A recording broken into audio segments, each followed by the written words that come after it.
एक समय की बात है, पाजू नाम का आदमी एक गांव में रहता था। वो बड़ा ही मेहनती आदमी था। वो सरपंच के घर पानी भरने का काम किया करता था। वो भी दिहाड़ी में। एक दिन वो मिट्टी के मटके लेने बाजार जाता है। उसने देखा कि बाजार में बहुत सुंदर सुंदर मटके हैं, लेकिन उसे मटका सजावट के लिए नहीं चाहिए था, बल्कि पानी भरने के लिए चाहिए था। उसने सारा बाजार इधर उधर देखा, पर आखिर उसे दो सुंदर मटके को ही लेना पड़ा, जिसमें अच्छा खासा पानी भरा जा सकता था। और तो और सुंदर भी था। तब पाजू ने उनका भाव पूछा कि ये मटके कितने के हैं। तो मटके वाले ने बोला कि मटके का दाम है 150 रुपए। तो पाजू ने कहा, मटका बहुत ही महंगा बेच रहे हो। तो मटके वाले ने कहा कि लेना है तो लो, वरना आपकी मर्जी।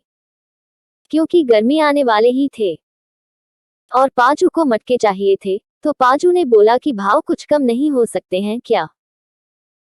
तब मटके वाले ने कहा कि आपके लिए 10 रुपए कम कर देता हूँ, 140 रुपए दे दो। तब पाजू ने कहा कि ठीक है, धन्यवाद भाई। पाजू मटके का रुपए दे दिए और मटके लेकर पाजू अपने घर वापस चला जाता है। घर आने के बाद उसकी पत्नी उसको पूछती है, आप सारा दिन कहाँ थे जी? वैसे तो आप 5 बजे घर आ जाते हैं, आज इतनी देर क्यों हो गई? तब पाजू ने कहा, आज मैं 2 मटके लेने बाजार चला गया था, वही मुझे थोड़ी देर हो गई। तब पाजू की पत्नी ने कहा कि मटके किस लिए? हमें तो मटकों की जरूरत नहीं है, फिर आप मटके लेने क्यों गए थे? तब पाजू ने कहा कि अरे, इतने सवाल एक साथ करोगी, या खाना वाना दोगी, या तुम्हारे सवाल खाकर सो जाऊं?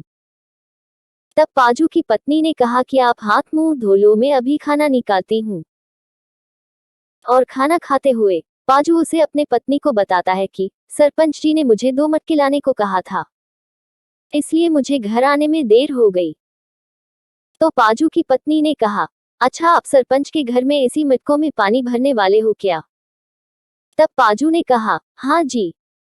अगले दिन पाजू सरपंच जी के घर जाता है, वो मटके दिखाता है।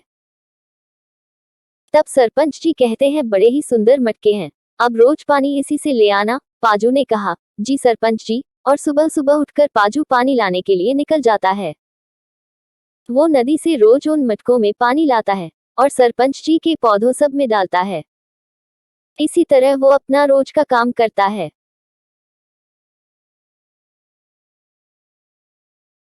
एक दिन पाजू पानी लेकर जा रहा था, तो पास में ही बच्चे खेल रहे थे। बच्चे खेलते खेलते जोर से बॉल से मटके पर मार देते हैं और एक मटके फूट जाता है। तब पाजू सोचता है कि अब मैं क्या करूं, सरपंच जी को क्या जवाब दूं। पाजू परेशान हो जाता है और बड़ा उदास होकर सरपंच जी के पास जाता है और बताता है कि 2 में से एक मटका फूट गया सरपंच जी। पाजू की बात सुनते हैं और कहते हैं कि कोई बात नहीं पाजू, दूसरा मटका ले आओ। तब पाजू बोलता है, नहीं सरपंच जी, ये मेरे कारण हुआ है, मैं इसी मटके से पानी लाऊंगा, चाहे मुझे पानी लेने 2 बार क्यों ना जाना पड़े। सरपंच पाजू की बात मान लेते हैं, क्योंकि उन्हें पता था कि पाजू मानेगा नहीं। पाजू मेहनत करने से पीछे नहीं हटता था। इसी तरह वो पानी भरने रोज नदी जाता और पानी भरकर अपने कंधों पर रखता और सरपंच जी के घर ले जाता। क्योंकि उन दोनों मटकों में से एक मटका टूटा हुआ था, तो उससे पानी बहता रहता था और दूसरा मटका एकदम ठीक था। राजू दोनों मटकों को एक ही जगह रखता था। तब दोनों मटके आपस में एक दूसरे से बात करते हैं। तब एकदम ठीक मटका बोलता है, तुम तो एक टूटे हुए मटके हो और कोई काम के नहीं हो, तुम्हारे अंदर पानी लाकर मालिक की मेहनत बेकार होते जा रहे हैं। तुम्हारे अंदर से आधा से ज्यादा पानी बह जाता है, मैं तो तुमसे 2 गुना फायदेमंद हूँ, मैं तुमसे ज्यादा पानी लाता हूँ, इसलिए मालिक मुझे पसंद करते हैं। तब टूटा मटका बोला कि मुझ में दरार पड़ गई, इसलिए तुम मुझे देखकर हंस रहे हो, दूसरों को दुख में देखकर हंसना बुरी बात है। तब ठीक मटका बोला, तुमसे पानी बहता देखकर हंसी नहीं आएगी तो क्या, अब सब तुमको टूटा घड़ा कहेंगे ही। ये सुनकर टूटा घड़ा उदास हो जाता है। हर वक्त अच्छा मटका उसे बेकार महसूस करवाता रहता है और उससे नीचा दिखाता है। ये बात टूटे हुए मटके को लगती थी कि वो कोई काम का नहीं रहा। उसे शर्मिंदगी महसूस होती थी। उसे लगा, मैं मालिक के काम का नहीं रहा हूँ।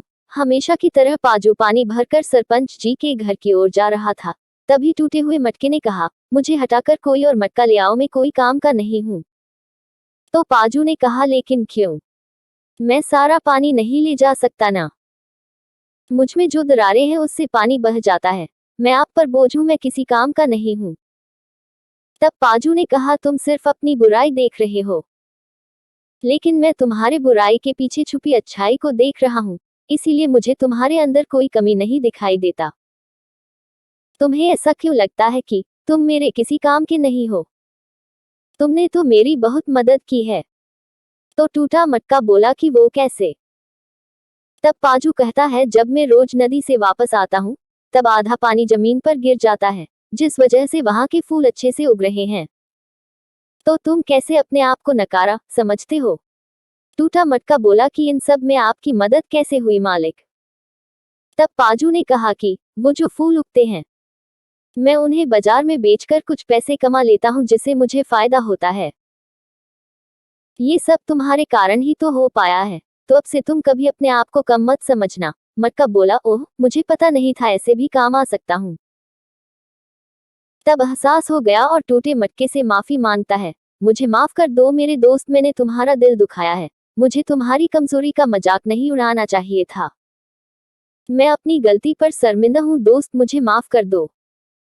टूटा मटका बोला, चलो ठीक है, तुमने अपनी गलती तो मान ली, इसलिए तुम्हें माफ किया करता हूँ दोस्त। दोस्तों, हर व्यक्ति में अच्छाई और बुराई, पर हमें दूसरों में अच्छाई देखनी चाहिए, पर बुराई को छोड़ देना चाहिए, तभी हम जीवन में खुश और आगे बढ़ सकते हैं। धन्यवाद।